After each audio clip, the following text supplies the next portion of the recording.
Welcome to day 3 of poetry. I hope everything's going well so far. Again, if you guys run into issues, please feel free to email me, mkilbane@purdue.edu, at any time, and I'll do my best to get back to you as soon as possible. Okay. Today, we're moving on. I want to start talking about imagery, the image, which is truly a foundational tenet of modern poetry, contemporary poetry, and probably the most important thing you're going to learn, at least in my 4 weeks here, I would say, in the entire semester, but I don't want to offend the fiction people. The image is it's an aesthetic construct that is central to poetry and to many other arts. Okay, so what is the image? Well, today you're going to be reading an article by the poet Mary Oliver. Okay, and we're going to read a couple of her articles or essays throughout the semester. I think you'll find that she can be a little basic, maybe, a little rudimentary in some of her explanations, but they do offer us a great baseline. And if we find in our thinking about poems, in our writing of poems, that we want to deviate from what she lays down as sort of the rule book, then more power to us, But she provides us a nice starting point for a lot of these basic concepts. So in her essay, Imagery, she begins with one sentence. She says, "The language of the poem is the language of particulars." Okay, the language of the poem is the language of particulars. Right, and this emphasis on particularity, on specificity, on the detailed nature of language is key to what the image is. Okay, an image is any detail from the world, from the physical world. Okay, terra firma, right, from the world of Purdue University and West Lafayette and the United States, the world that we live in, concrete, birds, garbage smells, all of the day-to-day things. This is the world, and an image is any detail from that whole mess of experience. Okay.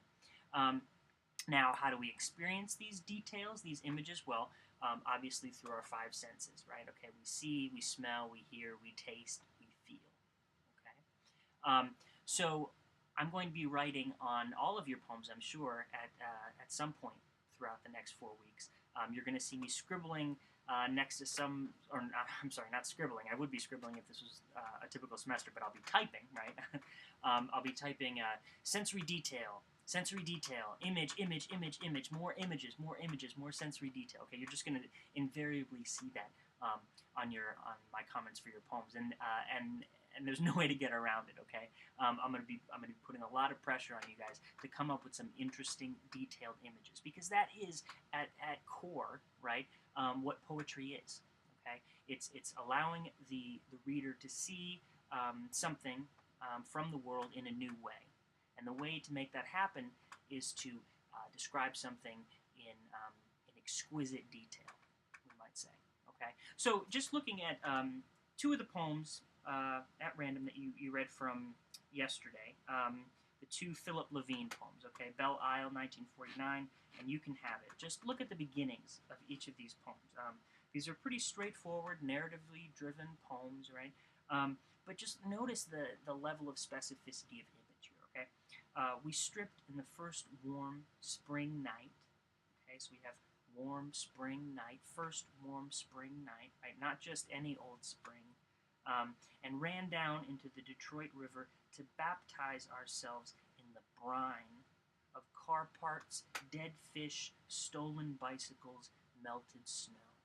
Okay, so Levine could have said, hey, we went skinny dipping in the river, right? But in the dirty river, but no, it's not just a dirty river, it's a brine of car parts, dead fish, stolen bicycles, melted snow, right?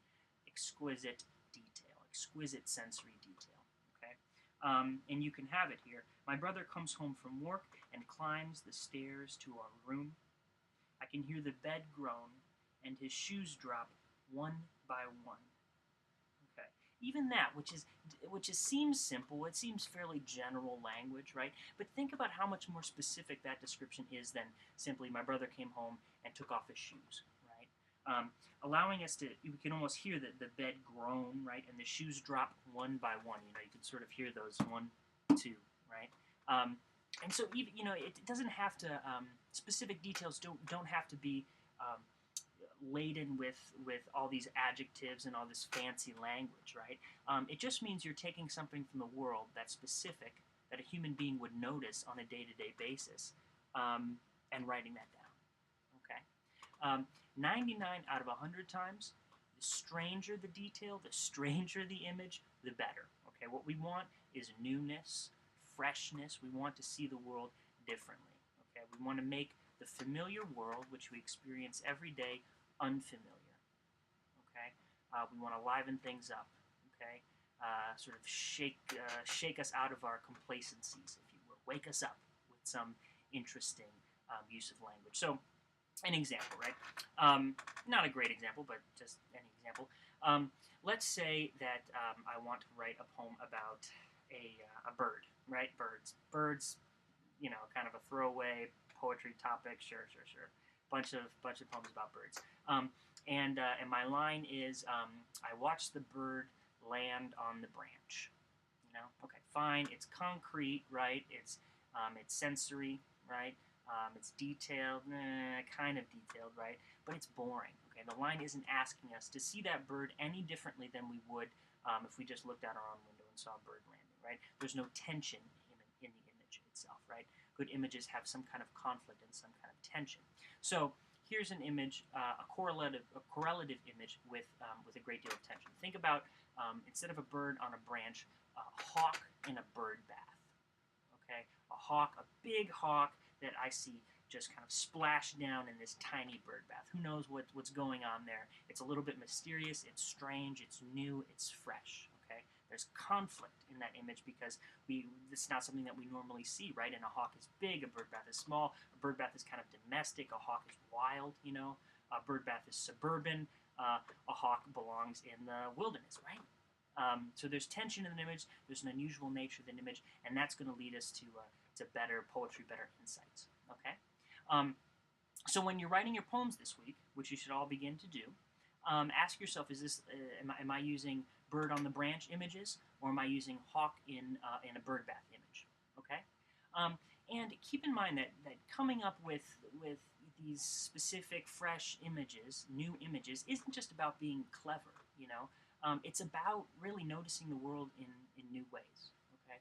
It's about opening up our eyes to what we usually miss on a day-to-day basis. Okay, poetry is the space where we can kind of look at things more closely and see the newness of the world. Right? Now, someone invariably out there in the virtual classroom here is asking, okay, you know, I understand a poem is made up of sensory details, specific images. I get that. But aren't poems supposed to be about big things, right? Aren't they supposed to be about love and war and the heroic feats? You know, these big poetic subjects that I mentioned previously, right, in one of the other videos. I mean, poems can change people's lives. Poems, you know, you feel poems; they're emotional, right? So how does that happen, right? If we're just writing about specific images, hawks and bird baths, etc. Well, it comes down to the difference between the abstract here and the concrete.